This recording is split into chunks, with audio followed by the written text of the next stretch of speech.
Bonsoir, voici l'analyse technique du CAC 40 pour le 20 août.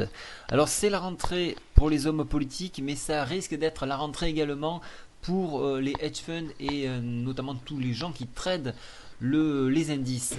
Alors demain, avant d'attaquer le graphique, on aura deux statistiques importantes. C'est le prix à la production allemande à 8 heures et à 14h30, la fête de Chicago. C'est l'activité économique de 7 secteurs. Donc ça sera intéressant de le regarder.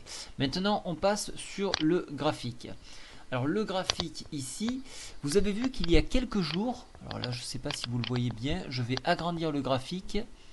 Voilà, je ne sais pas si vous le voyez. Ici, on a touché la médiane de la fourchette d'Andrews. C'était le point idéal. Alors, c'est un point que j'avais proposé à 2 points près. Que j'avais donné à 4727. C'est l'épaisseur du trait pour un point short. Et regardez, déjà, on commence à amorcer la baisse ici.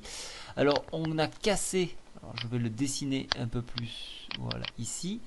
Je vais maintenant baisser un petit peu le graphique. On a cassé le canal par le bas.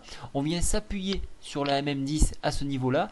Donc un enfoncement de celle-ci nous permettrait de venir tester donc le retracement Fibonacci ici à 4071. En enfoncement, ça y est, on peut envisager un mouvement baissier en allant chercher la MM20 ici qui se trouve à 4038. Donc ça c'est un point qui est de plus en plus envisageable au vu des indicateurs ici, puisque la MACD est en train de se retourner à la baisse.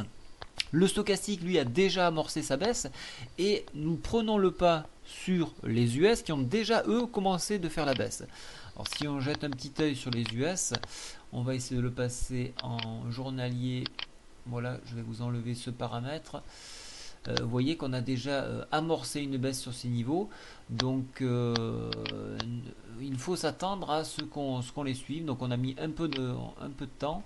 Voyez, on s'appuie d'ailleurs sur ici les 1652. En enfoncement de celle-ci, on va continuer sur le SPI 500. Ce qui fait que nous, l'indice parisien, on devrait peut-être accélérer donc, et aller chercher un plus bas, au moins à 4071. Voilà, donc ça peut tourner bien évidemment jusqu'à 22h. Donc surveillez bien la clôture de 22h, ce qui donnera le là. Voilà, je vous souhaite à tous une très bonne journée. Je vous ai fait suivre 2 mails avec des graphiques importants pour la suite du programme. Au revoir.